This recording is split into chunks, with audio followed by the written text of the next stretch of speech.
oceans. Mother Earth, we are calling your name.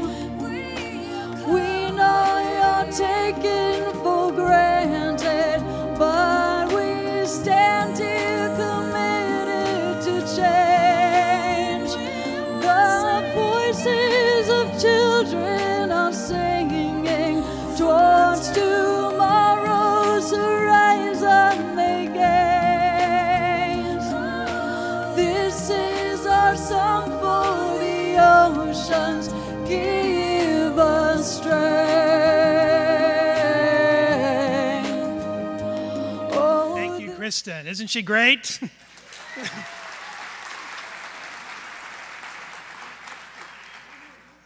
I want to remind you that Kristen and our other entertainers, Robert Aviles and Insight tonight, along with all our panelists, will be here for reception immediately following Robert's set. So please join and welcome them and purchase their CDs and show the support that you have for them. Also, I want to acknowledge the St. Petersburg Environmental Research Center that has really allowed this series of international days to take place the last 4 months.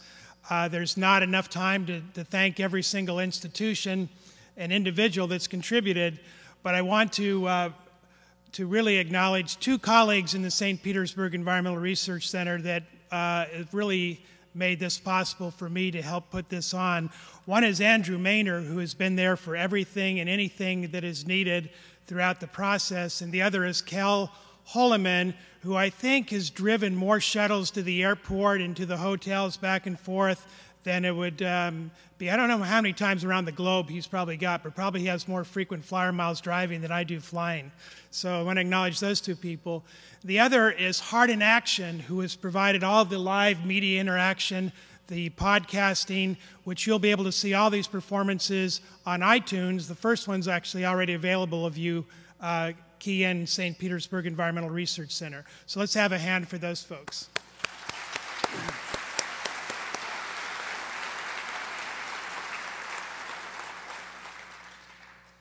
Now I'm going to turn the program over to our moderator of the panel, Ed Begley Jr., an actor and environmentalist who's perhaps best known for his work on the television series St. Elsewhere, for which he received 6 consecutive Emmy Award nominations, and other numerous works in television and film, including recurring roles on The Seventh Heaven, Arrested Development, 6 Feet Under, and starring roles in Stephen King's Kingdom Hospital. He's also known for playing a fictional Democratic U.S. Senator from North Dakota in the television drama The West Wing, and many have wondered if maybe he shouldn't play the role of a real U.S. Senator with his good environmental policies.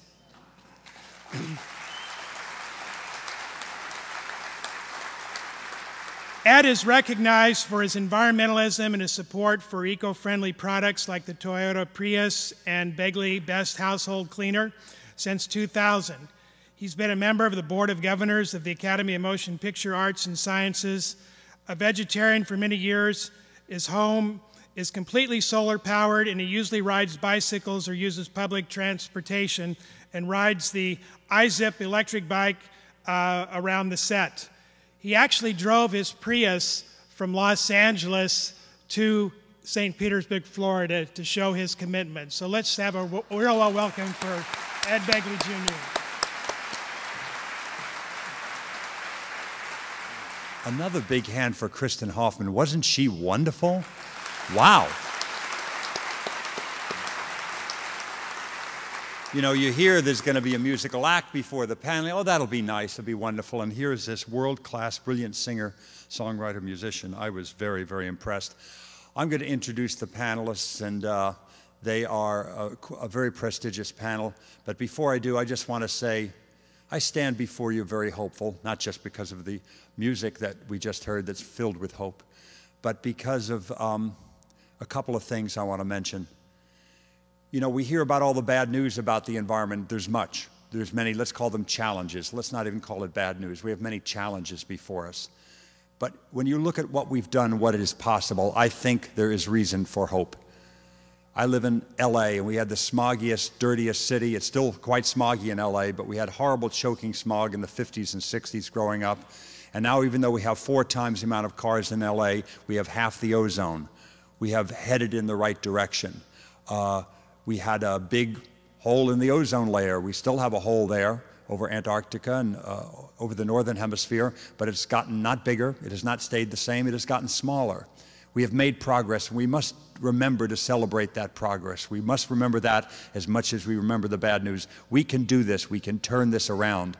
And I'll tell you, the most important thing, I saved the best for last, when everybody figures out the big lie about the environment, this is why I'm the most hopeful, because I think people are starting to figure it out. The big lie is that it's going to cost jobs, it's going to cost money. The economy is a wholly owned subsidiary of the environment, not the other way around. You can have healthy jobs and a healthy economy.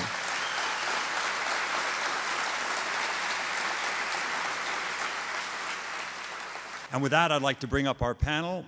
Please come up as I announce your name, and then I'll be introducing them to speak and come to the podium.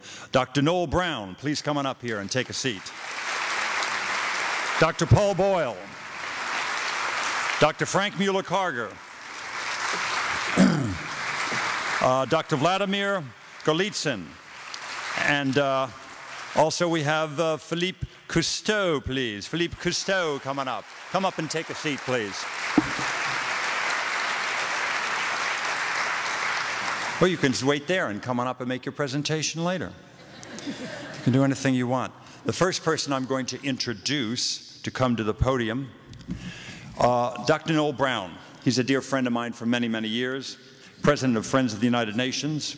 He served as Director of the United Nations Environment Program, North America Regional Office. Dr. Brown also currently serves as a Chairman of the International Institute for Peace Through Tourism, founding member of the Aspen Global Climate Change Institute and the International Council for Local Environment Initiatives. He serves on the board of the Climate Institute, the Earth Communications Office, the Rainforest Alliance, the Global Education Associates. He currently serves on the governing board of International Ocean Institute, the IOI, and as chair of the board of IOI USA.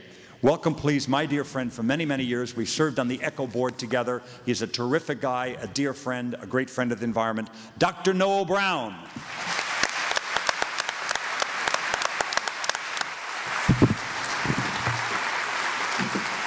Well, thank you very much, Ed, for that very kind and very spirited introduction. But if you allow me to open on a personal note, I too would like to salute Kristin for that splendid rendition that opened our program this evening. I don't know about you, but she has set my spirit soaring. And one feels a little more hopeful, as you said, Ed, about the future. But what she may have done is to introduce us to what could very well become the anthem of the oceans. And I think we need to have some way of expressing how we actually feel and how we actually hope.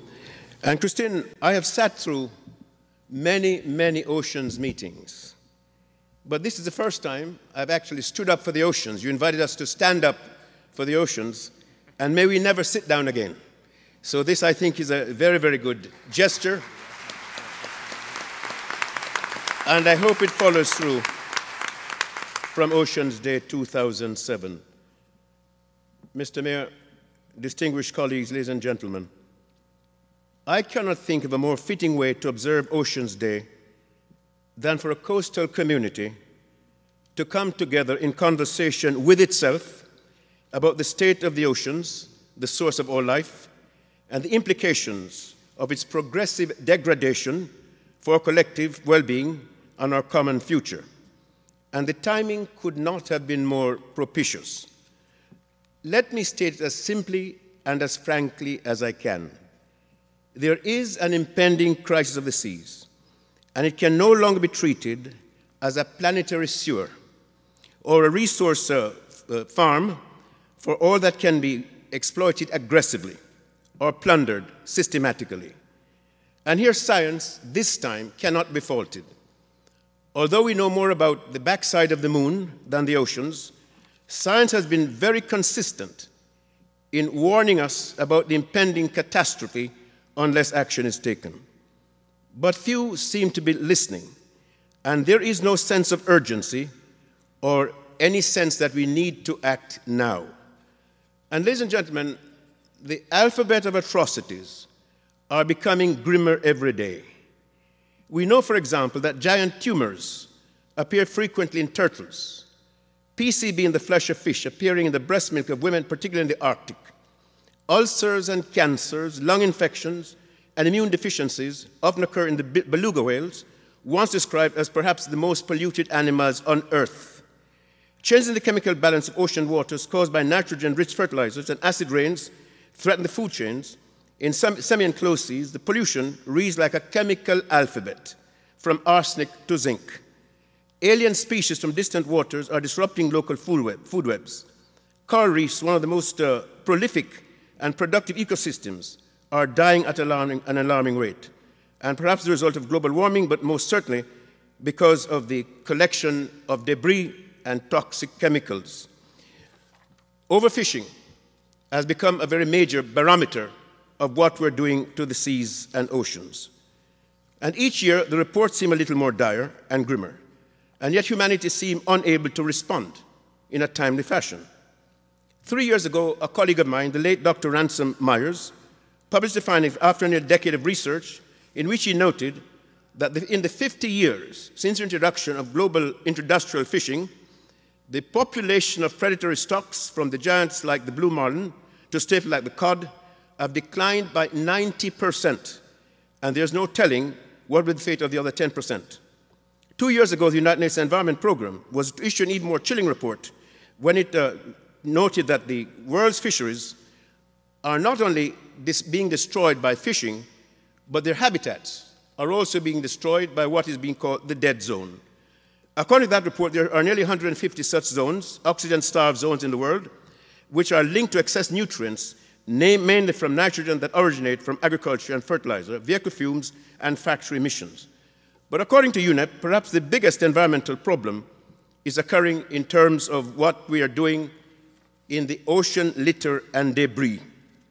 According to one report issued last year, approximately 4 million tons of marine litter enter the oceans each year. 8 million items are thrown into the oceans every day. Over 13,000 pieces of plastic litter can be found in every square kilometer of ocean surface. Unfortunately, much of these litter debris remain out of sight, except for the beachcomber. It's a real and growing problem, and one that needs to be addressed. But ladies and gentlemen, as our chairman told us this evening, despite the consistent and sober assessment of what's happening in the seas, there is no reason to be defeated in advance. And our young people this morning gave us reason to hope. We were very impressed when 30 young people shared with us their personal stories as to why they are engaged in ocean care and why they want to share their experiences with other young people. Now, this is the future. And they are now beginning to develop the essential ocean values.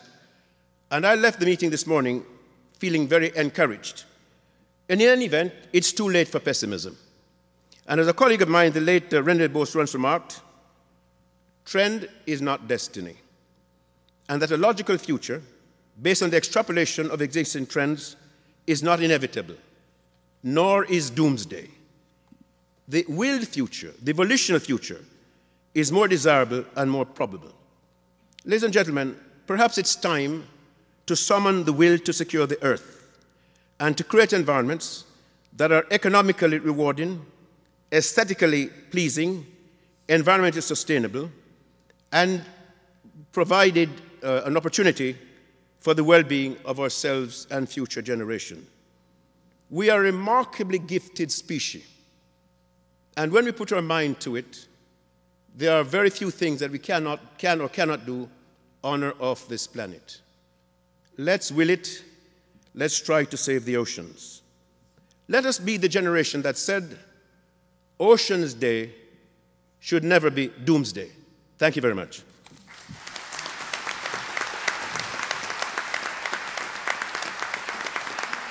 It's now my great pleasure to introduce Dr. Vladamir Golitsyn, Past Director, Division for Ocean Affairs and the Law of the Sea, United Nations Office of Legal Affairs. He'll open the panel discussion with a brief State of the Ocean statement.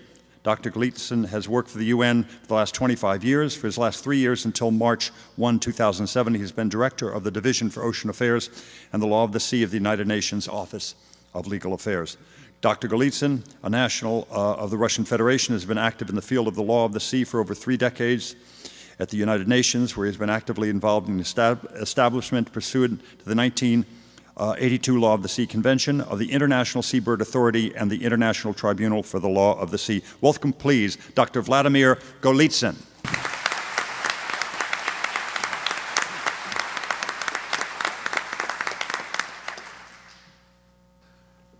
Thank you. It's a pleasure to be here. So, what do we know about the oceans? That oceans support human life on Earth. They not only provide a source of food, but also generate nearly half of the oxygen in the atmosphere on our planet. Oceans absorb huge quantities of carbon dioxide and influence climate and weather patterns. We also know that healthy coastal and marine environments are essential to human well-being and sustainable development. We know that coastal and marine ecosystems provide a wide range of important habitat resources and goods and services that are of significant direct and indirect economic and social value. What we also know about the oceans, and I'm talking from the UN perspective, that the natural resource base of coastal areas is under growing pressure. We witness steady urbanization of coastal areas with close to 40% of the world population now living within 100 kilometers of the coast, with 70% of megacities with populations over 8 million located on the coast. We also witness that coastal degradation arising from land-based sources of pollution, some 80% of all marine pollution, or the physical alteration and destruction of coastal habitats produces huge direct costs to the economy and to society. In some developing countries, as much as 90% of sewage is dumped directly into the sea. So the question is, what do we do? And in analyzing what's happening in the oceans at the United Nations, one of the main conclusions was that we should apply ecosystem approach. Currently, it is well recognized that development of seas and oceans, their resources, in order to be sustainable, should be organized and conducted in a way that guarantees health of ecosystem. In other words, it should ensure that ecosystem retains its structure, activity, and resilience over time. If this goal is achieved, then ecosystem will continue to contribute to human welfare in a sustainable way. Thus, it is recognized that one should apply ecosystem-based management approach to the development of seas, oceans, and their resources, and that this approach entails that management of economic development should be based on the best understanding of the ecosystem interactions and processes necessary to sustain the ecosystem structure and function. The latter means that ecosystem management should be scientifically based and should rely on the best scientific understanding of functioning of ecosystem. History has proved that sustainable economic development can no longer be achieved on the basis of a conventional sectoral approach. Consequently, ecosystem management also implies integrated cross-sectoral management of human activities. But sometimes when you talk about ecosystem approach, everyone agrees, but no one sort of knows how to apply it. So last year, we had an extensive debate on what actually ecosystem means, and we called it demystifying the process. And we came to several conclusions, which I'll share with you. First, that ecosystem-based approaches relate to management of human activities in ecosystem, not managing or manipulating ecosystems themselves, on the premise that human beings are part of ecosystem. Although some agreed components of ecosystem-based approach could be identified, there is no single definition or single way of, to implement ecosystem-based approaches. It's rather an evolutionary, pragmatic, adaptive, and interdisciplinary approach to management that can be applied flexibly in numerous contexts. One does not need sophisticated ecosystem knowledge or models to get started.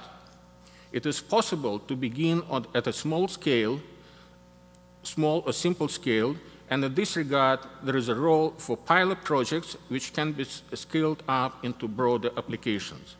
However, it should also be kept in mind there are already in existence very sophisticated models in place which play their role in pushing the frontier of understanding and application. The greater the knowledge gaps, or the smaller the planning scale of, in relation to ecosystem in question, the more precaution must be taken in planning for activities. Well, when you analyze ecosystem management, and we decided at the United Nations that we should prepare a training course to train managers at all levels what ecosystem means and how it should be applied. And we have several modules, but I'll share with you just two important aspects. First of all, this is the question of governance. Governance is of crucial importance for the ecosystem management. However, governance does not mean that it's only activities of government. Governance is more than just government and the key mechanisms of governance, including government. It also includes the marketplace, social institutions, NGOs, what may be called civil society. Each component of governance can play a valuable role in influencing human behavior with respect to natural environment. But I would also like to center on another aspect of ecosystem management. This is marketplace. I think that it's recognized that markets that markets play a very important role in our life, and that markets can be the principal drivers of extraction of natural resources and economic development. But at the same time, it should be recognized that markets can be principal drivers of excessive extraction of resources and disposal of damaging pollutants. The evidence of the ecological costs that market-driven economic activity can cause is frequently reported by news media. The problem is that traditional market prices cover the cost of capital and labor, but market prices do not cover the cost of reducing a fish stock, of damaging habitat, or waste disposal and pollution, and other what can be called ecological costs. So, therefore, we should find a way how we can introduce the cost of ecosystem management into market prices. And this could be done in different ways. However, in assessing financial options and mechanisms that may be used in this regard, one should take into account various factors, including efficient resource use, cost effectiveness, transaction costs, political feasibility, and fairness. I am frequently asked when I attend various fora, what actually are essential things for the success of ecosystem management? And I'm talking about developed countries and developing countries, and I have come with a short list of points which, in my view, are essential, and I'll share them with you. What needs to be done? Increase efforts in raising public awareness of importance of applying ecosystem-based management approach to economic development. Intensify training activities of officials and managers who are responsible for and are involved in application of ecosystem-based management approaches. ensure that ecosystem-based management approach is implemented by taking into account the best available scientific advice, ensure public openness of the process and its transparency, and provide conditions for sufficient involvement of civil society in this process. Thank you very much. Thank you, Dr. Golitsyn. Now it is my extreme pleasure to introduce Dr. Frank Mueller-Karger, Professor of Biological Oceanography at the College of Marine Sciences at the University of South Florida, also Director of the Institute for Marine Remote Sensing. His primary interests in scientific education and oceanographic research of coastal zones and continental margins. Dr. Mueller-Karger was appointed to serve on the U.S. Commission on Ocean Policy and continues to serve on the Joint Ocean Commission formed from members of both the Pew Ocean Commission and the U.S. Ocean Commission. Welcome, please, Dr. Frank Mueller-Karger. Thank you.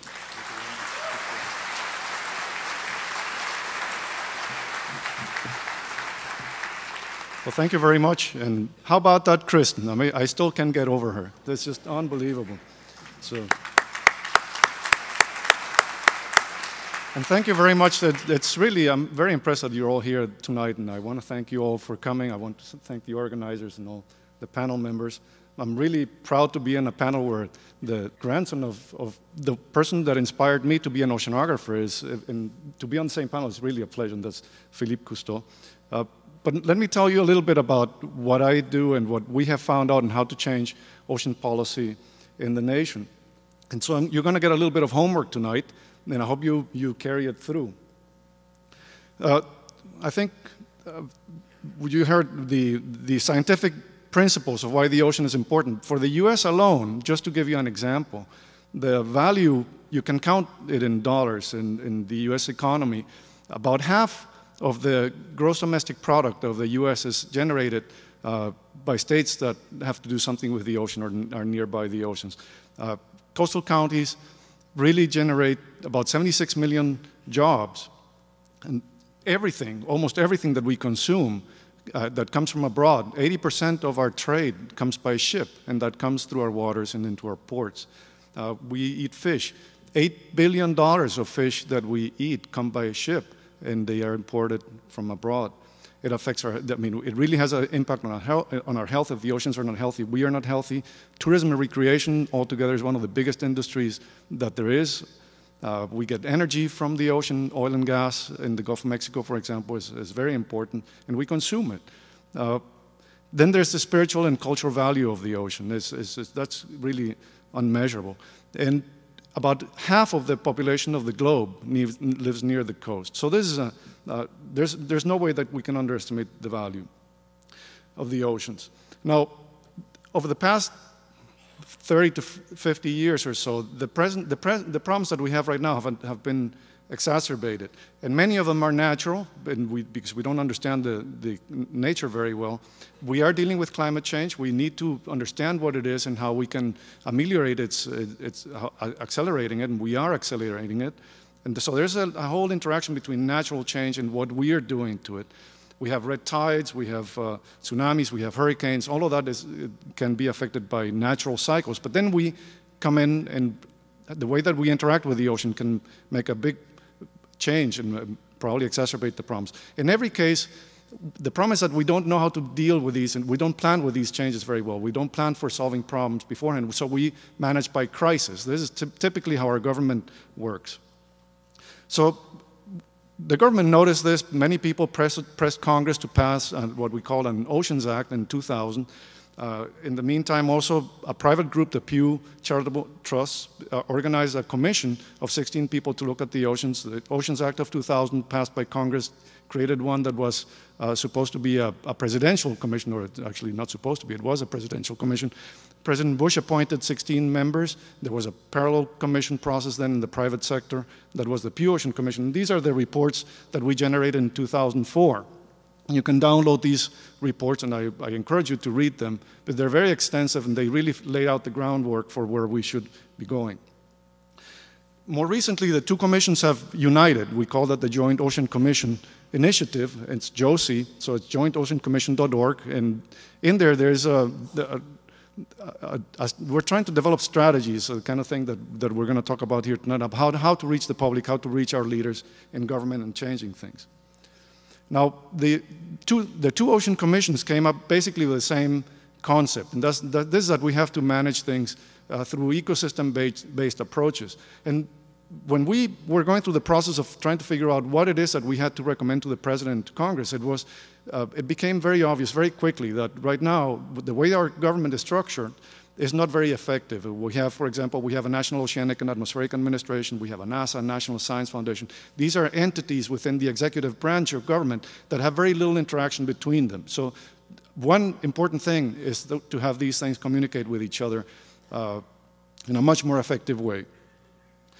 We need to strengthen education, especially ocean education, science education. We're falling behind Europe, we're falling behind people in China and in Japan. They're generating more PhDs than we are right now. And we are going to fall behind 50 years from now. If we don't catch up, we're going to be working for them if we're not very careful. We need to incorporate science in decision-making. That's a very hard link to make. It sounds easy to say, but it's very hard. Scientists do their own thing in academic institutions, and managers of resources do their own thing in their structures in government. It's very hard for them and for us scientists to talk to each other. So we need to make those channels work.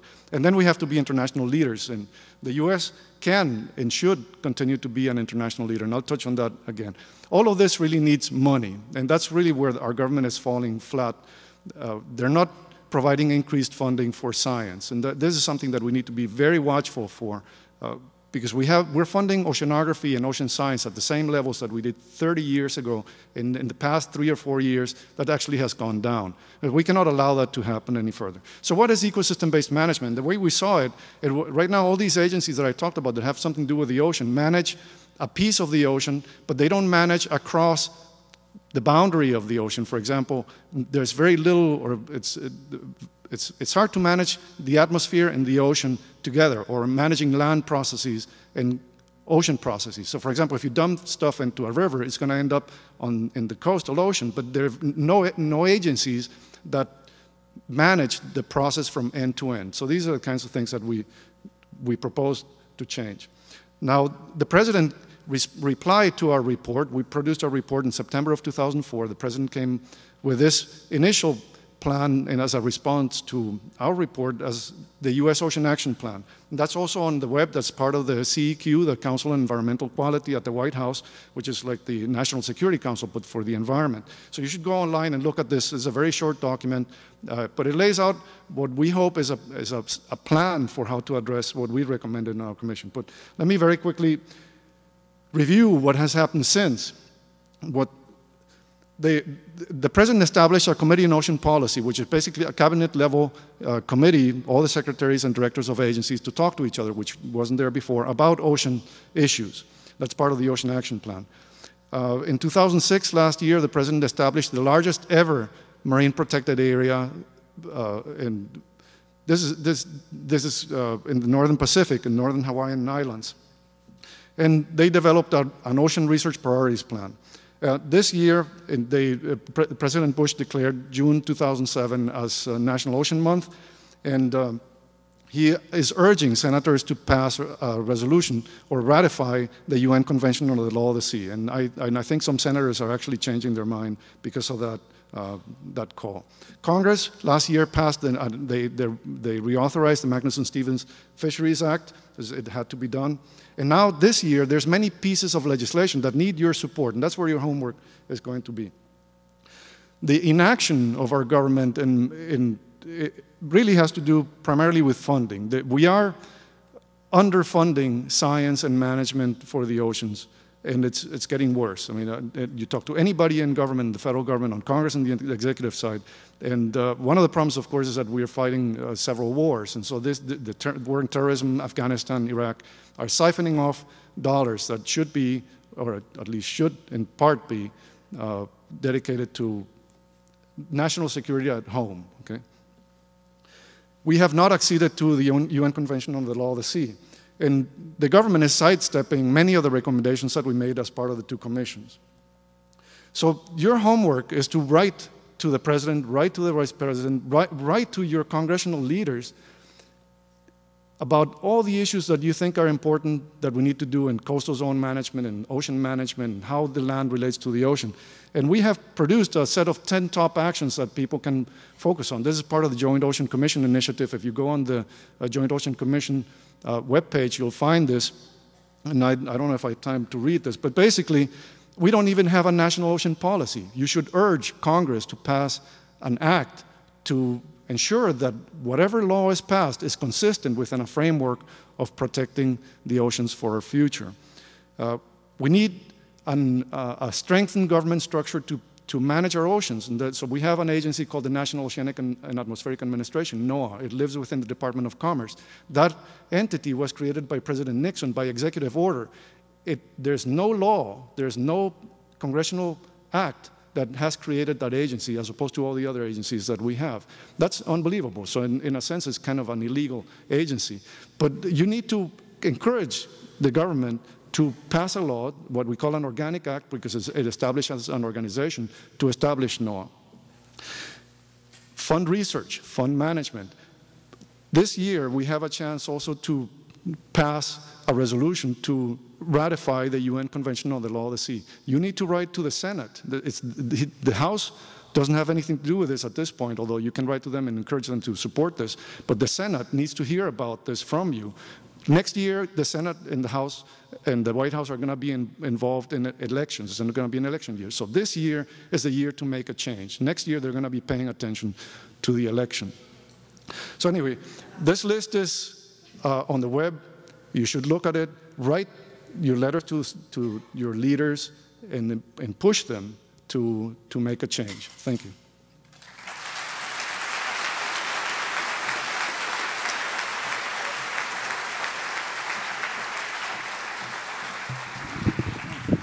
Thank you very much, Dr. Frank Mueller-Karger. And he's right. You know, we certainly we get to vote, all of us. We get to vote on Election Day. We also get to vote, as he suggested. A very important vote is voting with our letters, our faxes, our emails, and they take that with a great amount of weight. They figure if one person takes the time to write a letter or a fax or an email, that means that 1,000 people are out there thinking that thing that you wrote them about. So it's 1,000 to 1 lever, which is a very good lever in the laws of physics. 1,000 to 1 is a very good bit of leverage. So do that. And you also, I saved the best vote for last. You get to vote with your dollars, how you spend your money on less toxic products. That's the best vote of all, I think. So next up, I have the great honor of introducing a wonderful young man by the name of Phillippe Cousteau, the son of Jan and Philippe Cousteau Sr., grandson of the legendary Captain Jacques Cousteau. He's a member of that legendary family. Philippe is continuing the work of his father and grandfather by educating the public about environmental and conservation issues and inspiring individuals to become better stewards of our water planet. Philippe is president of Earth Echo International, a nonprofit environmental education and conservation organization founded by Philippe and his sister Alexandra in memory of their wonderful father. Through Earth Echo, Philippe is currently producing several media and documentary projects, including a series of radio adventures for Living on Earth, National Public Radio's weekly environmental program. In addition, Earth Echo seeks to leverage new and emerging media platforms to offer compelling storytelling and modern pop sensibility, to blend them together. And he's also the chief oceanographic correspondent for Animal Planet. Welcome, please, Philippe Cousteau.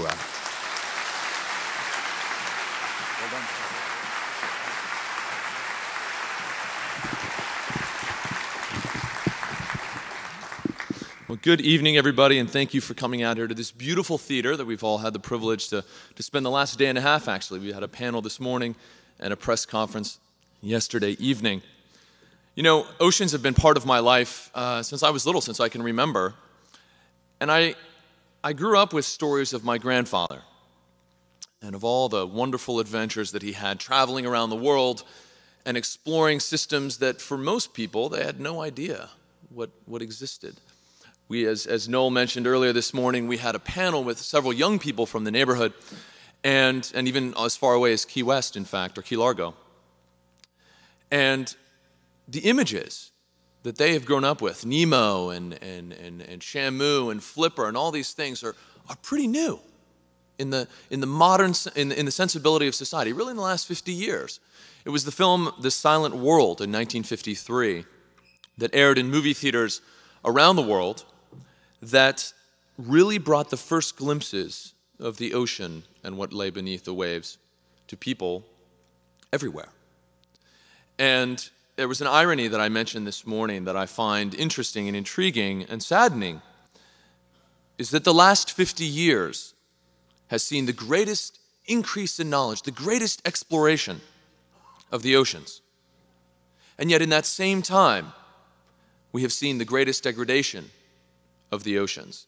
And I remember growing up visiting different places that my father and grandfather had been on expedition, and already in 20 or 30 years seeing a tremendous degradation that breaks my heart so much so that I have difficulty going back, and I will be in a week. We start filming for a series for BBC and Discovery Channel, and we will be traveling throughout the Mediterranean and looking at some of these places that just 50 years ago were virtual rainforests and now are like deserts. And why is that important, though? I mean, we all sit here, and I'm often asked the question, how does this affect me? How does this relate to me? And I'll share a story. I've had the privilege to be able to travel to amazing places and work with amazing people. And one of these people lives just down in Sarasota, Dr. Eugenie Clark. Maybe some of you know of her, known as the Shark Lady. Absolutely.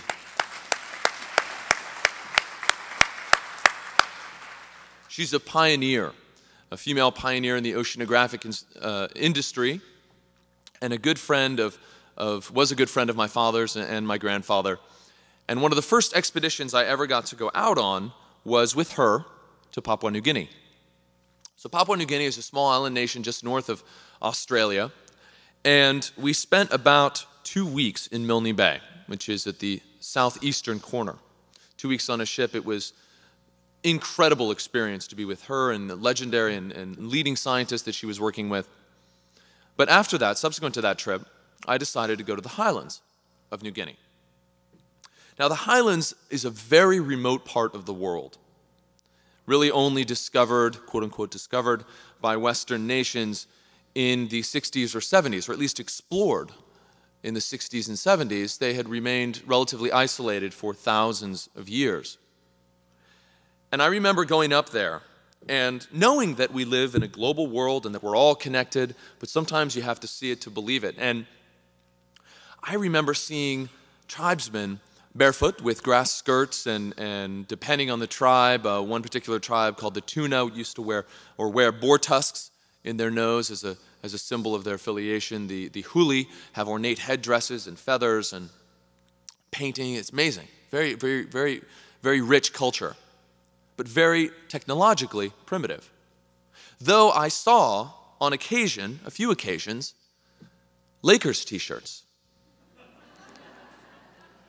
So if there was ever a question that the golden threads that unite all of us did not extend everywhere, at least the golden threads that unite LA to the rest of the world, there was no question in my mind after that experience. The most remote place in the world was being impacted by our civilization and us here in this country. And we hear it. We hear all the terrible statistics and the terrible stories. 27% of the world's coral reefs, the most biodiverse ecosystem in the world. Forget rainforests, coral reefs. The fact that fisheries may collapse within the next 40 years, the fish that you all enjoy eating on your plates and take for granted. The signs are there. The information is there. And in 40 years and 20 years, when these things begin to happen and accelerate to happen, no one will have an excuse to say, how did this happen? When did this happen? Because we know. And certainly with the wonderful work of Frank and his colleagues and Paul and everybody on the panel with the Ocean Project and the U.S. Ocean Commission and the Pew Ocean Commission report, we have a blueprint for solutions. And there are solutions, though we are surrounded by terrible news every day. I am privileged to be able to travel and work with young people and adults alike that are fighting for a better future. just a few blocks, 4 city blocks, in fact, from the seat of government of the most powerful country in this world, the U.S. Capitol building, is a small neighborhood called Anacostia in Washington, D.C. I live in Washington, D.C. now and have for the last 3 years, and gotten to know the community quite well. Well, the Anacostia is not only famous for its crime rate, which is the highest in the city, for its child poverty rate, which in one particular ward is 47%, 4 city blocks from the Capitol building. It's also famous for its namesake, the Anacostia River, which is one of the 10 most polluted rivers in this country. The average depth of the Anacostia used to be about 40 feet. Now it's 8. Has some of the highest rates of cancer in fish. That these poor, impoverished people living along this river, again, 4 city blocks from the Capitol building of the United States of America, still have to cut the lesions out and eat the fish. And they still do this because they can't afford any alternatives. But why am I sharing this story? Anacostia, it's far away from St. Petersburg. We certainly have a lot of problems in Florida. I lived in Florida for a year working on Everglades issues, an amazing space, once 9 million acres, a third of its size now, and truly, I think, an example of real environmental disaster of the last 50 years and mismanagement. And certainly Florida has water issues and water problems, as the rest of the world does. 1/5 of the world population lives without an adequate supply of fresh water. 6.5 billion people today, 10 billion people in just a few decades. We have serious issues that we're facing. But Anacostia, to me, and the reason I shared that story in particular, is because I think it's an empowering one, believe it or not. There's a little organization called Earth Conservation Corps, ECC, that works out of Anacostia and uses youth leadership and training skills to train and work with young people in that community, the highest risk young people, for a year to work with them on improving and cleaning up the river, cleaning up the Anacostia, and working with other youth in schools, giving lectures, etc. It's an AmeriCorps program, and if they graduate, they get scholarship funding and help to find another job, or any job. And they have a 90% or better success rate in placing those youth into higher education or jobs by empowering them to take control of the environment, to take control of their lives. And if they can do it, youth, on average, they lose 1 or 2 core members a year to random acts of violence. Just a few weeks ago, in fact, one was walking outside of his house in the early morning, and someone came up and shot him in the back of the head. So these young people that deal with these challenges every day, literally taking their lives in their hands, walking down the street, have embraced this challenge to make the world a better place. And if they can do it, anybody can do it. And it's not just Washington, D.C. I remember actually, I was on a panel at the UN for World Oceans Day, I believe it was, about 3 years ago maybe. And they had teleconferenced in some youth from Mexico. And I remember the ambassador to Mexico was at this event, and so as was the ambassador of the Czech Republic and Tobago and a couple other countries. And these youth from Mexico sat there, about 12, 13, 14 years old, sat there and looked the ambassador straight in the eye and said, "How can you do this? How can you allow these corporations to dump pollution into the Gulf of Mexico? How can you allow these companies to go in and destroy the lagoons in Baja where these amazing gray whales come?" And these kids were knowledgeable, and they'd done their research. And I've never seen anyone squirm so much in my life. They had nothing to say. These ambassadors sat there going, "Oh my goodness, I didn't realize it was going to be such a hot seat," because youth are switched on. They get it. They're empowered. They're inspired. And they truly are, I think, the hope for the future. And I think that, the question that we want to ask ourselves is, we hear this expression every day: you can make a difference. You can make a difference. And the truth is, everything you do makes a difference. All of your choices have consequences. All of your actions. And so the question you should ask yourselves is not, can I make a difference? But what kind of a difference am I making? From things we do in our communities, to things we buy, to who we vote for, as Frank pointed out, critical And the consumer products that we take for granted every day, the bleaches, the cleaning products that are better for not only the environment, but for ourselves and for our children. Thinking about what you do every day and the choices that you make and making a positive difference. That is critical. Now, I don't want to go on too much longer, but I have a quote here, speaking of new media, which is what I work in. I have notes here on my phone. A quote from my grandfather that I want to leave you with before Paul comes up and says some comments. We can find happiness in protecting the world around us not only because we cherish it for its awesome beauty, power, and mystery, but because we cherish our fellow humans, those who live today and those who will live tomorrow. Living beings who, like ourselves, will increasingly depend on the environment for happiness and even for life itself. Thank you.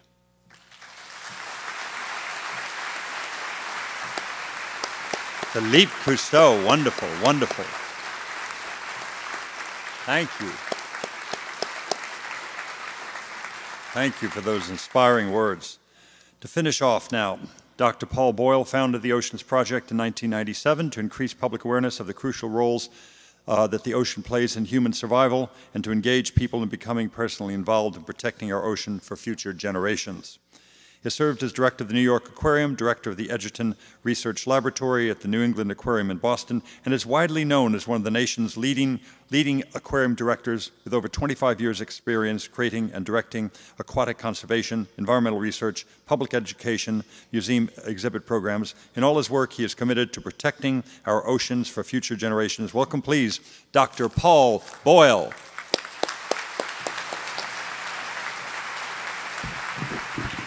Thank you very much. I'm going to try and sum up a lot of what you've heard, and so I'm going to go through a fairly rapid-paced statement about what you could call the situation, and then I'm going to tell you a little bit about what we're doing with respect to improving professionals' ability to communicate about the oceans, sort of a peek behind the scenes in terms of how people are talking about the oceans. And then I'm going to end with some things that you could do. And there's a lot of hope at the end of this.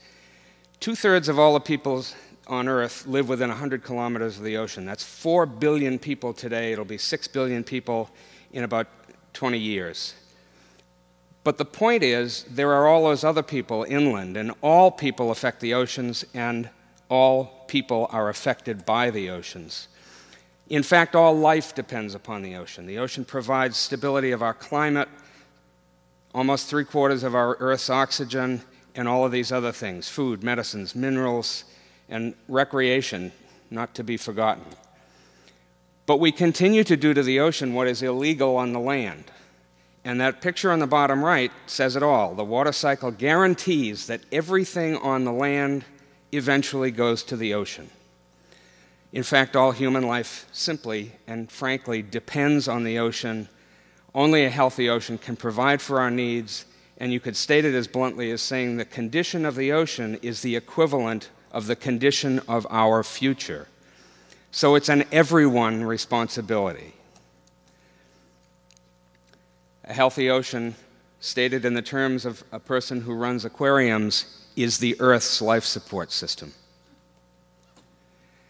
Now, back in the early 90s, we were working with a number of people thinking about ocean conservation and why it wasn't progressing very rapidly. And so we seem to observe a dichotomy, the sort of the slow pace of ocean conservation versus increasing ocean deterioration and an increasing rate of decline of marine species. And yet, as we thought about that, we looked across the country and around the world and saw a tremendous number of groups that have protecting the ocean or ocean wildlife as part or all of their mission. So we began to say, what's going on here? Why is this happening? And we had some indications that public awareness of the oceans was very low. And so we decided to focus our attention on collaborating between aquarium zoos and science museums because they serve enormous numbers of people. In North America, 150 million people a year go to those institutions. It's more than all major sporting events combined. And worldwide, it's 600 million people. And they're important people. Not that the others are not, but this is the demographic that can create change. So we created the Ocean Project, and it has a very simple mission. It's basically a mission to increase public awareness of the importance, sensitivity, and the value of the oceans. But we want to go a step beyond that. We also then want to say, and we want to engage people in actively protecting the oceans. We did a survey, which is to date the largest survey ever done of American opinion, feelings, and knowledge of the oceans. And I'm only going to touch on a couple of points tonight. It's all available at that website on the bottom, www.theoceanproject, all as one word, theoceanproject.org. When we asked people across the country about the environment as a priority, when we said, what issues do you think are the most important in our world? What we got back all across North America, people said the economy, education, healthcare, crime, social security, and the environment was somewhere down in that list. It holds a very low sense of urgency in people's minds compared to the other things that affect our lives. When we tried to lead people a little bit even, we said, well, which environmental issues do you think are most important? And taking the population as a whole, only 1% of Americans come back and mention the oceans when asked that question. There is good news. Wherever we went, in spite of a lack of technical understanding, we saw that people exhibit tremendously strong emotional connections to the oceans. And we saw this even in the middle of the country in people who have never physically seen the ocean. Tremendously strong emotional connections that they have built internally from poetry they've read, from other arts, from work like Kristen's, music, and it comes a lot from recreational experiences, time spent near the ocean. Now, these are two graphs, pie charts, and I'm going to point your attention to the left-hand one first. We asked people, what do you think is the health of coastal waters? Just a kind of an amorphous, non-scientific term, how healthy are coastal waters? And I would point your attention to the white section of the chart, because that's the one I think is the most interesting. In that comfortable a setting, almost a third of the people would not even take a guess at the state of health of coastal waters because they felt so lacking in knowledge about them that they didn't even want to guess. And now if you look over to the right, when we push people a little bit out in deeper water and we say, what do you think is the health of the deep oceans? Almost half of the population say, I don't know. And I think that's indicative of where the oceans are in the priority. Now, we started to ask, well, so what are the barriers to people having concern about the oceans? And remember, I'm not talking to this audience. You live right near it. This is the ocean, the country as a whole. We thought it was tremendously important and interesting that when you talk to people, you get back a sense that widely spread across the country, people don't see individuals, me, as being part of the impact on the oceans. There's a sense that all of us collectively are causing an impact, but they really don't see themselves as part of that equation, both on the cause and, I think more importantly, on the solution side, and that's what we need to change. There's a tendency to point only at industry. And so knowing some of those barriers, we began to say, well, so what message strategy could we use to build concern for the oceans? And we came up with a list of 3 quite simple points. And so they are, first, using those emotional connections. Disney does this very well. We professionals tend to put biology stories on the wall and expect you to be born again. So we're saying people already have tremendously strong emotional connections to the ocean. Relate to those. And when we tell our stories about the ocean, we need to connect with what is already part of your life experience. Secondly, we saw wherever we went that people generally have a sense that things are interconnected. And so if we convey messages that we're trying to tell you and other people across the country in a theme of interconnectedness, it has a higher credibility, and we've learned that. And then finally, we really need to do work to emphasize the importance and the power of individual responsibility. And I'm going to say a few words more about that in a minute. Now, this slide shows you some images that I think are familiar to you. And these magazine covers talk about finning of sharks in the top right, pollution in the Time magazine the closing of beaches from sewage pollution. The image on the left is an outtake from a TV special that was on medical waste on beaches. And when you look at these articles are well written and they have riveting photographs. The TV special had a celebrity presenting, and even the exhibits in our public aquariums often have startling graphic images. And you have to say, why is all of this not having more of an effect? And we know that awareness is generally low, but with all of this stuff coming at you in different directions, why isn't it having an effect? And the way I simplify the answer to that is a lot of this is kind of like being on a divided highway headed north, and there's a southbound accident. You're still in a traffic jam on the side of the road that did not have the accident because people are innately intrigued by catastrophe, and they stop and they look. And what we found in the survey is that people are so broadly underprepared to understand why these issues relate to me as an individual in my home that they read the magazine or watch the TV special or interact with the exhibit in the aquarium, and then they go back to life because that doesn't really relate to me. So I want to switch gears now and talk about, so what can I do? And there are two of these slides, and there's a lot of stuff coming at you here. I want to dwell on a few of them. Believe that you can make a difference because it's true, a positive difference. And then the second step in that is commit to making a positive difference. And that takes work.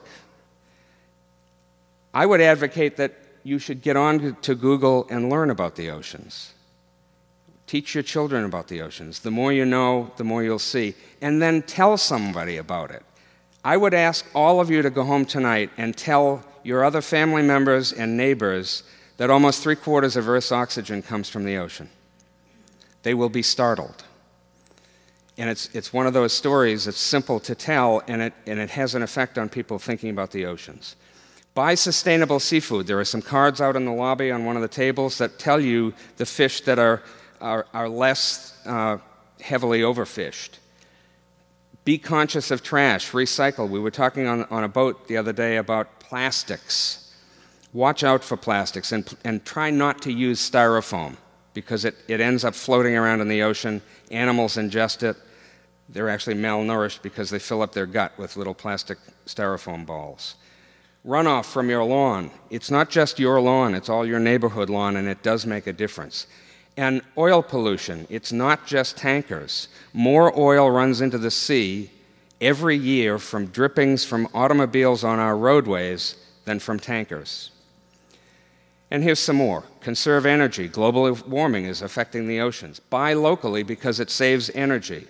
Walk, use a bike, public transportation. This is not rocket science stuff. Use fewer toxic products, pesticides and cleaners.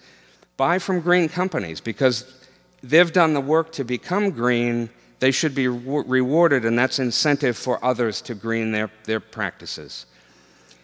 And you can see the others there. There's one other one that I want to dwell on as a close.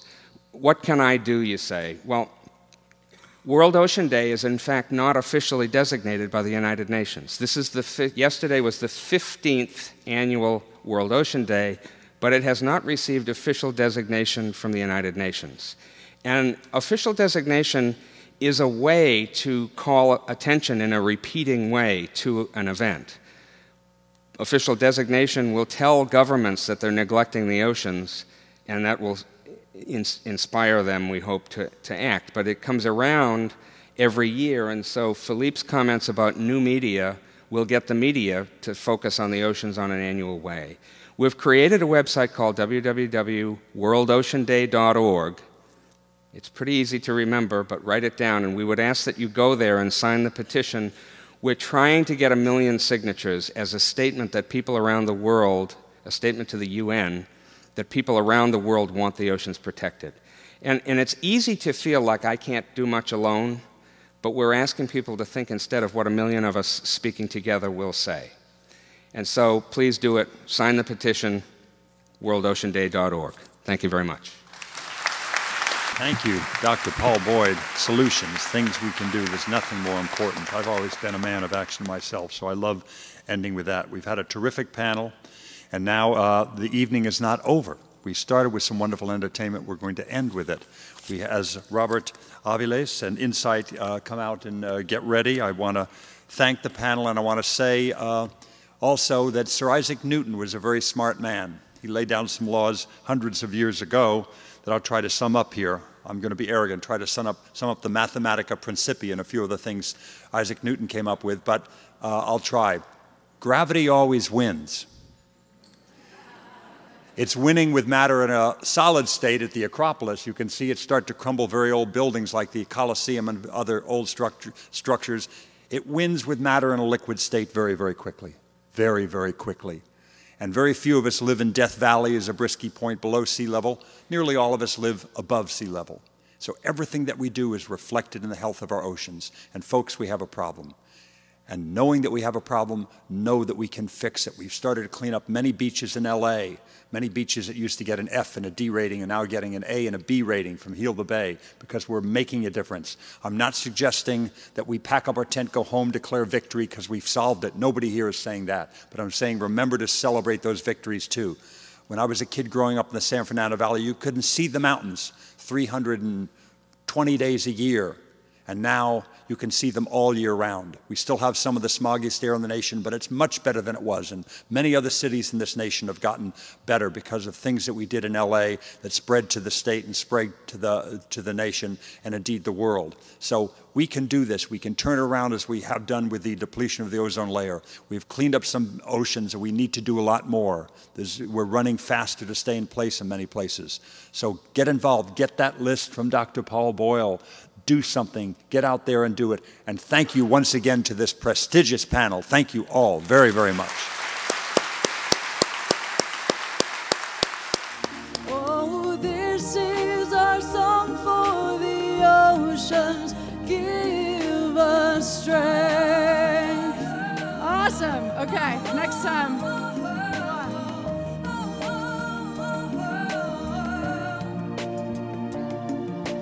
Each and every voice will be counted, as each and every soul has a place, sharing on this beautiful planet. We need awareness every decision we make. So raise your voices, sing like thunder, strength in harmony. Okay, round two. This is our song for the oceans. Mother Earth, we are calling your name. We know you're taken for granted, but we stand here committed to change. The voices of children are singing towards tomorrow's horizon they gaze. Oh, this is our song for the oceans. Give us strength. Okay, let's clap.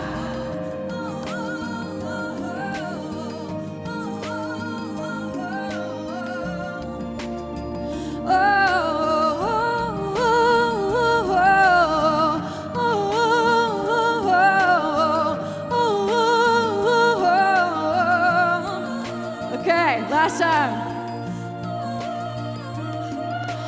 This is our song for the oceans. Mother Earth, we are calling your name.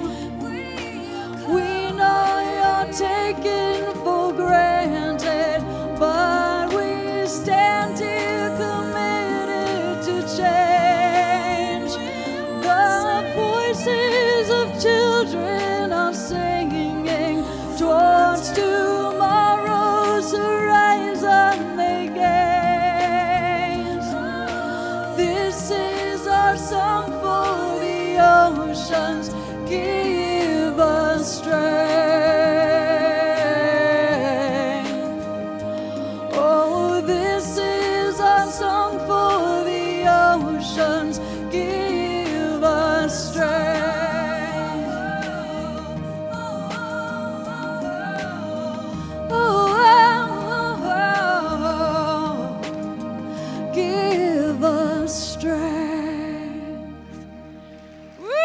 You guys, that was awesome. Okay. Beautiful.